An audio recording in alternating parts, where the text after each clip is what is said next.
Assalomu alaykum. Men 79S ATT 21-guruh talabasi Ulug'bek Narimovman. Bugungi Big Data bo'yicha bizni o'tiladigan fanimizning mavzusi Python va Spark bilan katta data setlarda anomaliyalarni aniqlash mavzusi hisoblanadi. Demak, taqdimot davomida buni ko'rib o'tamiz sizlar bilan. Demak, anomaliya nima va u nima uchun muhim degan savolga birinchi javob topishimiz kerak.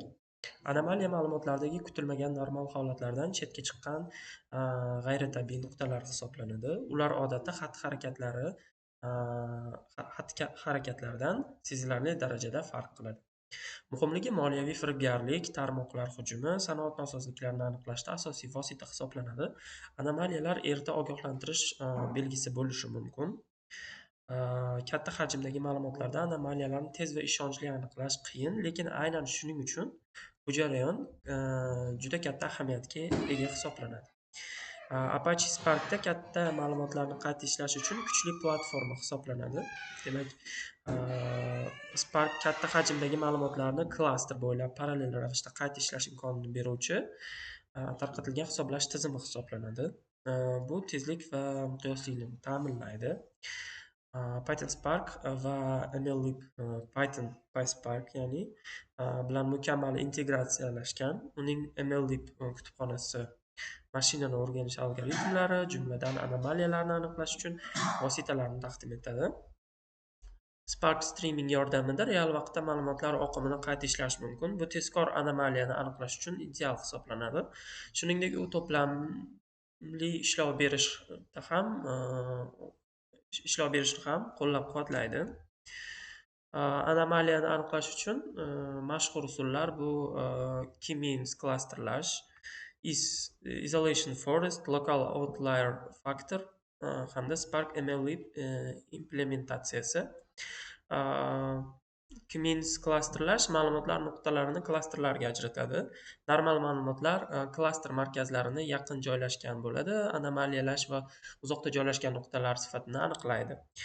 Isolation forest bu anomaliyalarni izolyatsiya qilish g'oyasiga asoslangan. Bu algoritmlar anomaliyalarni normal ma'lumotlardan ko'ra tezroq ajratib olishga intiladi. Local outlier factor har bir nuqtani mahalliy zichligi, uni qo'shnishligi zichligi bilan anomaliya darajasini aniqlaydi. Spark MLlib implementatsiyasida Spark MMlibda K-means va boshqa algoritmlar katta data setlarni optimallashtirilgan bo'lib, anomaliyani aniqlashda katta afzalliklarni beradi. Katta data setlarda anomaliyalarni aniqlash KDD-Cup 1999 misoli. Demak, ushbu data set 4,898,431 yozuv va 41 xususiyatdan iborat bo'lgan tarmoq trafik ma'lumotlarini o'z ichiga oladi. Bu katta hajmli ma'lumotlarni anomaliyalarni aniqlash uchun mukammal misol hisoblanadi. Buni maqsadi normal va hujum anomaliya trafikni aniq ajratish. Hujumlar normal foydalanuvchi xatti-harakatlardan keskin farq qiladi. Demak, Spark MLlib va streaming bilan anomaliyani aniqlash arxitekturasi bu Kafka qabul, Delta Live Tables, MLlib K-means, real vaqt ogohlantirish. Bu arxitektura ma'lumotlarni oqimda real vaqtda qabul qilish, tozalash va tayyorlash, shuningdek, MLlib yordamida anomaliyalarni aniqlash uchun samarali yechim taqdim etadi. Demak, ekraningizda ko'rib turganingiz bu Python va Spark amaliy kod namunasi. Ushbu kod namunamizni taqdimotimizda ham ko'rsatib o'taman. Demak, amaliy muammolar va yechimlar. Redundant ma'lumotlar, klasterlash qiyinligi, resurslarni optimallashtirish. Demak, redundant ma'lumotlar. Katta hajmdagi ma'lumotlarda takrorlanuvchi yozuvlar model o'qitilishiga salbiy ta'sir ko'rsatishi mumkin. Demak, buni yechimi ma'lumotlarni oldindan qayta ishlashda takroriy yozuvlarni olib tashlash. Demak, takrorlangan yozuvlarni biz olib tashlashimiz kerak. Klasterlash qiyinligi bu anomaliyalar bir-biriga yaqin bo'lsa yoki normal ma'lumotlarga o'xshash bo'ladigan bo'lsa, xususiyatlarga ega bo'lsa, ularni alohida klasterlash qiyin bo'lishi mumkin. Buni yechimi esa turli xil algoritmlarni sinash va xususiyatlarni muhandisligini qo'llash.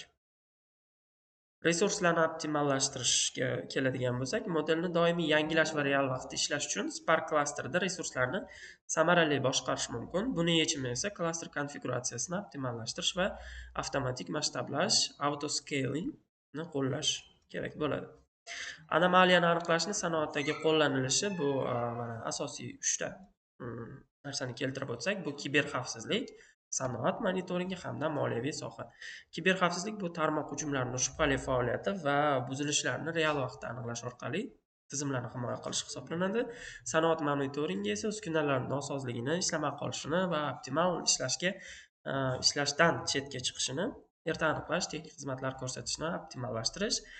Moliyaviy sohada esa firibgarlik harakatlarini, tranzaksiyalarni va pul oqimlarini shu boshqa tarafga ketayotganini aniqlash, mijozlarni himoya qilish hisoblanadi. Xulosa qilib aytganda, samaradorlik, integratsiya, buni muhimligi hamda kelajakdagi foydasi haqida aytib o'tadigan bo'lsak, samaradorligi bu Python va Spark birgalikda katta datasetlarda anomaliyalarni samarali aniqlash uchun kuchli miqyosli yechimni taqdim etadi. Integratsiyada muhimligi bu real vaqtda oqimlarni qayta ishlash va mashinani o'rganish, algoritmlarni integratsiya qilish zamonaviy anomaliyani aniqlash tizimlari uchun muhim hisoblanadi. Kelajakda sun'iy intellekt va meta ma'lumotlar bilan yanada kuchaytirilgan avtomatlashtirilgan anomaliyani aniqlash tizimlari paydo bo'ladi. Biza bugungi o'tadigan mavzuyimiz shulardan iborat edi. O'ylaymanki, sizlarga tushunarli bo'ldi. Sog' bo'ling, salomat bo'ling. E'tiboringiz uchun kattakon rahmat.